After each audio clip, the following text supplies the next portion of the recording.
안녕하세요. 오늘 우리가 함께 파헤쳐볼 이야기는 바로 한자동맹입니다. 중세 유럽을 꽉 잡고 있었지만 사실 왕도, 군대도 없었던 아주 미스테리한 조직이죠. 그 비밀을 지금부터 알아보겠습니다. 자, 한번 상상해 보세요. 왕이 없어요. 정해진 수도도 없고요. 심지어 공식적인 군대도 없습니다. 언뜻 보기엔 이걸 국가라고 불러야 하나 싶을 정도죠. 그런데 바로 이 조직이 수세기 동안 북유럽 전체를 지배했다는 겁니다. 정말 역설적이지 않나요? 그렇다면 오늘의 핵심 질문은 바로 이겁니다. 대체 어떻게 이 느슨하게 연결된 상인들의 네트워크가 당대의 막강한 왕국들을 상대로 그런 힘을 가질 수 있었을까요? 그 비밀을 지금부터 하나씩 파헤쳐 보겠습니다. 자, 그럼 첫 번째 이야기부터 시작해 볼까요? 도대체 한자 동맹이 어떤 조직이었길래 예상 밖의 슈퍼파워라고까지 불리는지 그 정체부터 알아보겠습니다. 그러니까 한자 동맹은요, 사실상 도시들의 연합이었습니다. 12세기 후반에 류베크 같은 북독일 도시에서 시작해서 전성기에는 무려 200개에 가까운 도시들이 참여했다고 해요. 그것도 500년이라는 어마어마한 시간 동안 이어진 거대한 상업 공동체이자 서로를 지켜주는 방위동맹이었던 거죠.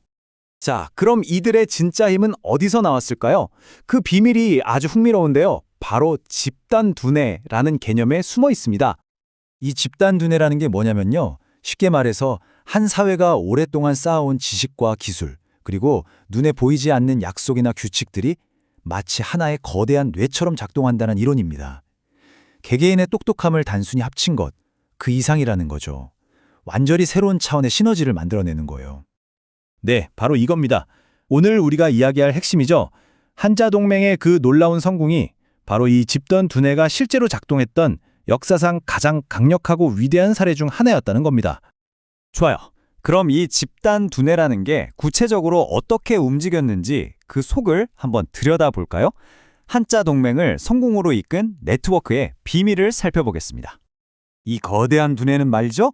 아주 중요한 신경 중추 같은 곳들이 있었어요. 바로 콘토르라고 불리는 해외 무역 거점들입니다. 지금 보시는 이 네 곳이 대표적인데요. 러시아의 모피, 노르웨이의 대구처럼 각 지역의 핵심 상품을 독점하고 심지어 법적인 자치권까지 누리는 안전지대였죠. 정보가 모이고 신뢰가 쌓이는 그런 핵심 허브였습니다. 이 표를 보시면요. 마치 거대한 두뇌에 피가 도는 것처럼 보이지 않으세요? 동쪽에 풍부한 원자재는 서쪽으로, 서쪽에서 만든 가공품들은 다시 동쪽으로, 이 엄청난 흐름을 끊임없이 조율하고 관리하는 보이지 않는 정보망. 이야, 이게 바로 한자동맹의 진짜 힘이었던 겁니다. 그리고 이 혈액순환을 실제로 가능하게 만든 혈관이 있었습니다. 바로 코그라고 불리는 이 배예요. 넓은 화물창이랑 튼튼한 구조 덕분에 이전과는 정말 비교도 안 되는 양의 물건을 안전하게 실어 날랐던 거죠. 이 네트워크를 물리적으로 꽉 묶어준 핵심 기술이었습니다. 자, 이 타임라인을 보면 한자동맹이 어떻게 성장했는지 한눈에 보입니다. 처음엔 그냥 두 도시의 작은 약속으로 시작했어요. 그러다가 점점 세력을 키워서 마침내 1370년 덴마크 왕국과의 전쟁에서 이겨버립니다. 상상이 가세요? 상인조합이 나라를 이긴 겁니다. 이때가 바로 힘의 정점을 찍었던 순간이죠.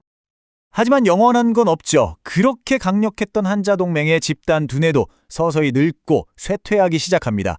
도대체 왜? 무엇이 잘못됐을까요? 세상이 바뀌고 있었던 거예요. 한자동맹의 가장 큰 무기였던 그 유연한 네트워크 구조가 오히려 약점이 되어버린 거죠. 왜냐하면 강력한 왕을 중심으로 똘똘 뭉친 중앙집권 국가들이라는 새로운 경쟁자들이 등장했거든요. 이건 싸움의 규칙 자체가 달라져 버린 겁니다. 결국 이 거대한 두뇌는 안에서부터 무너지기 시작해요. 외부 변화에 적응을 못하니까 내부에서 균열이 생기는 거죠. 우선 잘 나가던 도시들끼리 서로 이익 때문에 싸우기 시작하면서 협력의 금이 갔고요. 그 틈을 네덜란드나 잉글랜드 같은 새로운 강자들이 파고들기 시작했습니다. 그리고 결정타는 1494년에 터집니다. 러시아가 노브고로드의 콘소르를 닫아버린 거예요. 이건 뇌로 가는 핵심 혈관 하나가 콱 막혀버린 거나 마찬가지였죠. 그렇게 1669년 마지막 회의를 끝으로 중세의 슈퍼 네트워크는 역사 속으로 사라지고 맙니다. 자, 그럼 이렇게 사라진 한자 동맹, 그냥 오래된 역사책 속 이야기일 뿐일까요? 아니요. 놀랍게도 그 정신과 이사는 오늘날까지도 이어지고 있습니다. 보세요. 한자라는 이름은 지금도 이렇게 살아 숨쉬고 있습니다. 옛 도시들이 모여서 만든 문화관광연합체도 있고요. 심지어는 EU 안에서 북유럽 국가들이 만든 정치그룹 이름으로도 쓰이고 있어요.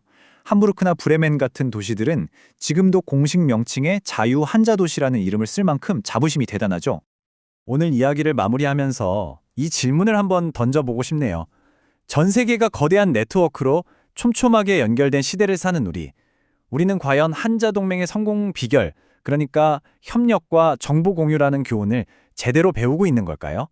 아니면 변화에 적응하지 못해서 무너졌던 그들의 실수를 어쩌면 우리도 반복하고 있는 건 아닐까요? 한 번쯤 깊이 생각해 볼 문제가 아닌가 싶습니다.